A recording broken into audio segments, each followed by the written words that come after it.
Good morning, everyone, and thank you for joining us today.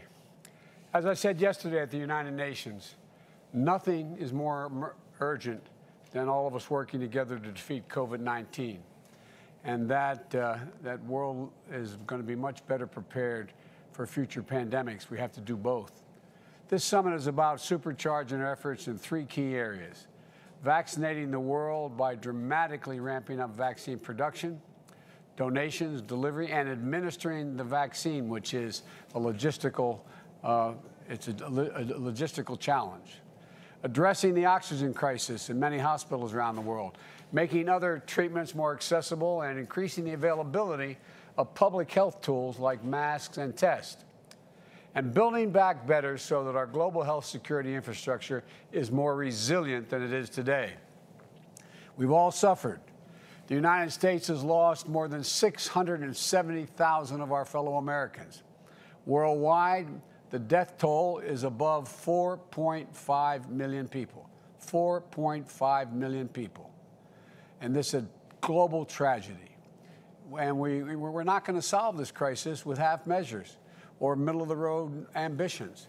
We need to go big, and we need to do our part. Governments, the private sector, civil society, leaders, philanthropists. This is an all-hands-on-deck crisis. And the good news is we know how to beat this pandemic: vaccines, public health measures, and collective action. During the first 8 months of my presidency, we have worked aggressively to get Americans and the world vaccinated. As President of the United States, my first responsibility is to protect the American people. And I'm proud that we've gone from 2 million Americans being fully vaccinated when I took office in January 20th to 182 million and counting today in America.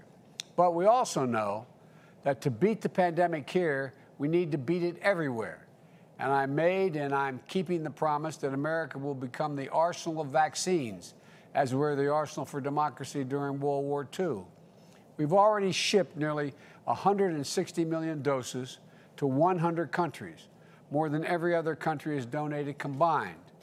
America's donations of 500 million Pfizer vaccines through COVAX that I've announced before the G7 summit in June have already begun to ship.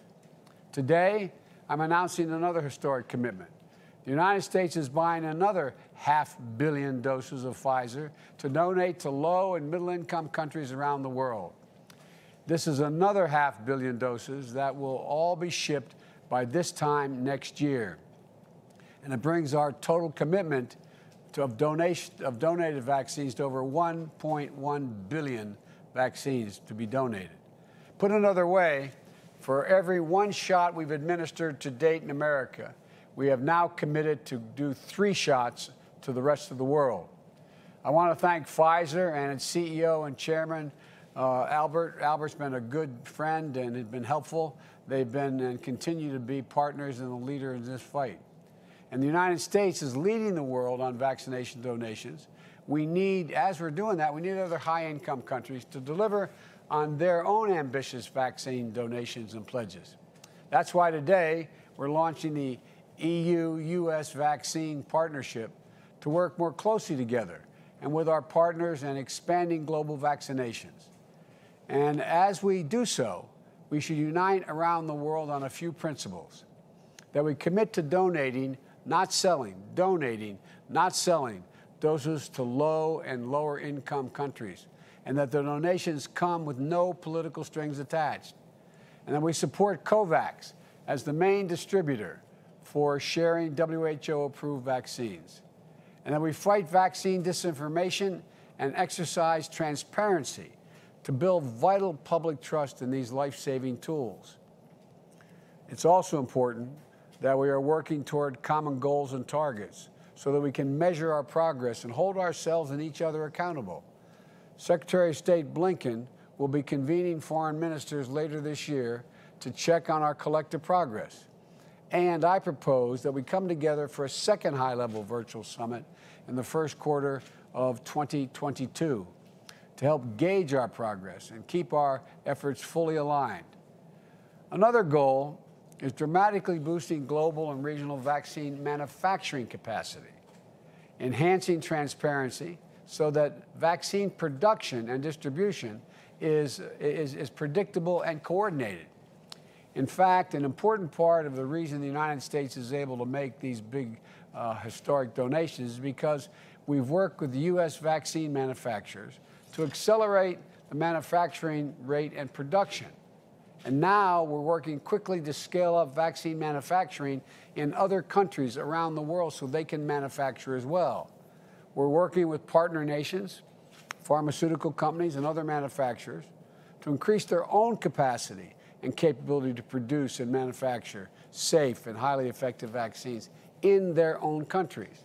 For example, our Quad partnership with India, Japan, and Australia is on track to help produce at least 1 billion vaccine doses in India to boost the global supply by the end of 2022. And we're providing financing and helping strengthen manufacturing in South Africa and produce more than 500 million doses of J&J in Africa for Africa next year. And next, we also know from experience that getting those vaccines into people's arms may be the hardest logistical challenge we've faced. That's why we need to significantly step up our investment in helping countries get shots in arms. Today, the United States is also announcing that we're providing an additional $370 million to support administering these shots and delivery globally. And we will be providing more than $380 million to assist in the Global Vaccine Alliance, Gavi, to further facilitate vaccine distribution in regions with the greatest need. And while vaccinating the world is the ultimate solution to COVID-19, we know that we have to act to save lives now. That's why the United States is providing nearly $1.4 billion to reduce COVID-19 deaths and mitigate transmission through bulk oxygen support, expanded testing, and strengthening healthcare systems and more. And we're going to help all of us build back better by supporting the establishment of a financial mechanism for global health security. To simply state it, to prepare for the next pandemic, because there will be a next time, we all know that. Vice President Harris will be speaking more on this issue later today. And finally, I want to acknowledge the leaders from the private sector, philanthropy, and civil society who are here today. Governments can do a lot, but we cannot do everything on our own. We've asked our non-governmental partners to take up the call for new actions that it will solve the core challenge of making vaccines available to everyone, everywhere, solving the oxygen availability crisis, financing health security, and more. And I'm grateful. I'm grateful for their leadership. And let me close with what I made clear yesterday at the UN. We can do this. This is within our capacity. We know what needs to be done. We just have to make the choice to do it. Now, the leaders on the screen that I see here today, I know they've made that choice. And I think they know we can do this. And I promise you, the United States will continue to lead, will continue to drive historic commitments in vaccine donations, 1.1 billion and counting, so we can defeat COVID-19 together. And we'll continue to invest in creating a future of true global health security for all people. That is a big, big goal we should have. And we're going to lead with the power of our example. And we're not going to stop. But the only way to get this done is for everyone, everywhere, is for all of us to step up, which I'm confident you will. And now I'd like to turn this over to Ambassador Thomas Greenfield of the United Nations. And I want to thank everybody on the screen I can see here, without going to each one of you, for all you've done, continue to do. And I think you all know we can do this. We can do this. We have to do this. So thank you. Thank you all.